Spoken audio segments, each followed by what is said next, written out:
Hello everyone, welcome back to my channel Swas Life with Swas. Let's start. আজ আমি এসেছি the adventure of the illustrious ক্লায়েন্টের part 11 নিয়ে। যদি এই ভিডিওটি ভালো লাগে তাহলে লাইক করে, শেয়ার করে, কমেন্ট করে, সাবস্ক্রাইব করে বেল আইকনটিকে টিপে দেবেন। Okay bye, okay start. আমিও চেয়ার ছেড়ে উঠে দাঁড়ালাম। লোকটা আমার দিকে ধেয়ে এলো। আমি পিছু হটলাম। সে তার ড্রয়ের দিকে হাত বাড়ালো এবং কিছু একটা খুঁজতে লাগলো।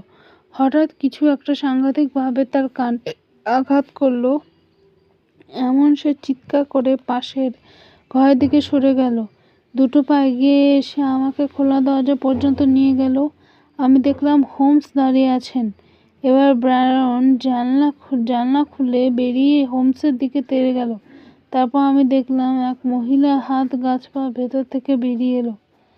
প্রায় একই সময় আমি ব্রায়নকে চিৎকার করে উঠতে শুনেছিলাম, যা আমি চিরদিন শুনতে পাবো। সে তার দুহাত দিয়ে মুখ চেপে ধরে মধ্যে দৌড়ল। দেওয়ালে তার মাথা থেতলে গেছে।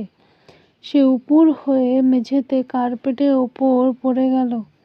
যন্ত্রণায় ছটফট করছে আর গড়াগড়ি খাচ্ছে। লোকটা আর সেই যন্ত্রণা বাড়িময় ছড়িয়ে পড়েছে। একটু জল, একটু জল, ঈশ্বরের দোহাই একটু জল দাও। আমি একটা পাত্র নিয়ে তার সাহায্যে ছুটে গেলাম। ততক্ষণে অন্যান্য কর্মচারীরাও সেখানে এসে গেছে। আমি হাঁটু গেড়ে বসে লোকটাকে চিৎ করতেই সেই বীভৎস মুখ দেখে একজন কর্মচারী অজ্ঞান হয়ে পড়ল। সালফিউরিক অ্যাসিডে তার সমস্ত মুখ কান জ্বলে খাক হয়ে গেছে। একটা চোখ সম্পূর্ণ সাদা হয়ে গেছে আর অন্যটা পুড়ে গেছে। যে মুখে আগে আমি প্রশংসা করেছিলাম সেই মুখ এখন ভয়ঙ্কর হয়ে উঠেছে। তার মধ্যে সে চিৎকার করে বলল, এসব ওই কিটি উইন্টারের কাজ। ওকে এর প্রায়শ্চিত্ত করতে হবে। ও ভগবান, এ জ্বালা সইতে পারি না। আমি ওর মুখ তেলে দিয়ে ধুয়ে দিলাম, উপরে কাপড় চাপা দিলাম, তারপর হাইপোডার্মিক মরফিয়া দিলাম।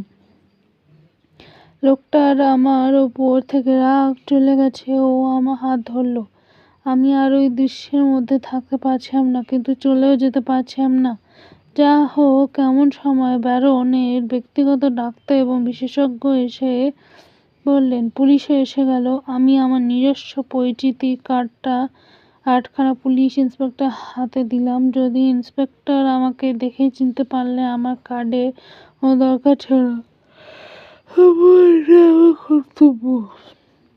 আমি আতঙ্কের মধ্যে ওই বাড়ি ছেড়ে বেরিয়ে পড়লাম।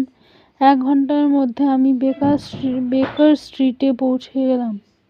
হোমস তার চেয়ারে যেমন বসে থাকেন তেমনি বসে আছেন। তাকে বেশ ক্লান্ত দেখাচ্ছিল। যদিও নিজে আক্রান্ত, তবুও সন্ধ্যার ঘটনা তাকে বেশি দুঃখ দিয়েছে।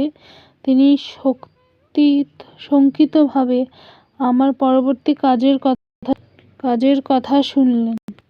হোমস বললেন, পাপের প্রায়শ্চিত্ত ওয়াটসন, পাপের প্রায়শ্চিত্ত। আগে হোক পরে আর হোক, এটা ঘটবেই। একমাত্র ভগবানই জানেন যথেষ্ট পাপ হয়েছে, যথেষ্ট অন্যায় হয়েছে।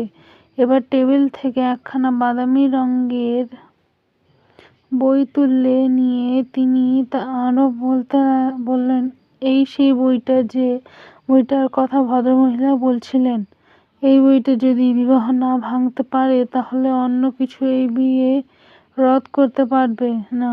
তবে বিয়েটা বন্ধ করার পক্ষে এটাই যথেষ্ট হবে। কোনো আত্মমর্যাদা সম্পন্ন মহিলা এর পরে নিজের ধরে বসে থাকতে পারবে না। এটা ওই ছেলেটার প্রেমের ডায়েরি। শেষ ডায়েরি বল। তবে তোমার যা খুশি বলতে পারো। যে মুহূর্তে মহিলা এই বইটার কথা আমাদের বলেছেন, আমি তখনই বুঝলাম লক্ষণে গতিশীল রয়েছে এখানে।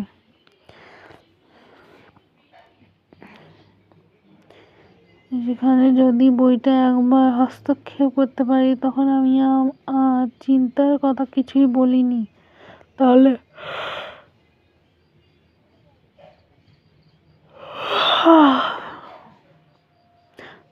মহিলা ওটা অন্যত্র সরিয়ে ফেলতেও পারেন, কিন্তু এটা আমি তালুবন্দি করতে পেরেছিলাম। আর তখনই আমার শব্দ লোকের কাছে আমার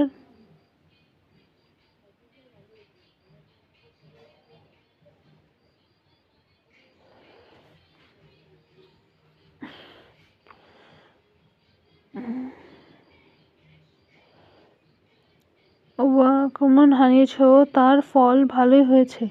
আমাকে সামান্য দেরি করতে হলো তবে আমেরিকা যাকে যাত্রা থামাতে পেরেছিলাম, সে কোনো মতেই দেশ ত্যাগ করতে পারবো না, কারণ তার কাছে কোনো প্রমাণবদ্ধ কিছু নেই।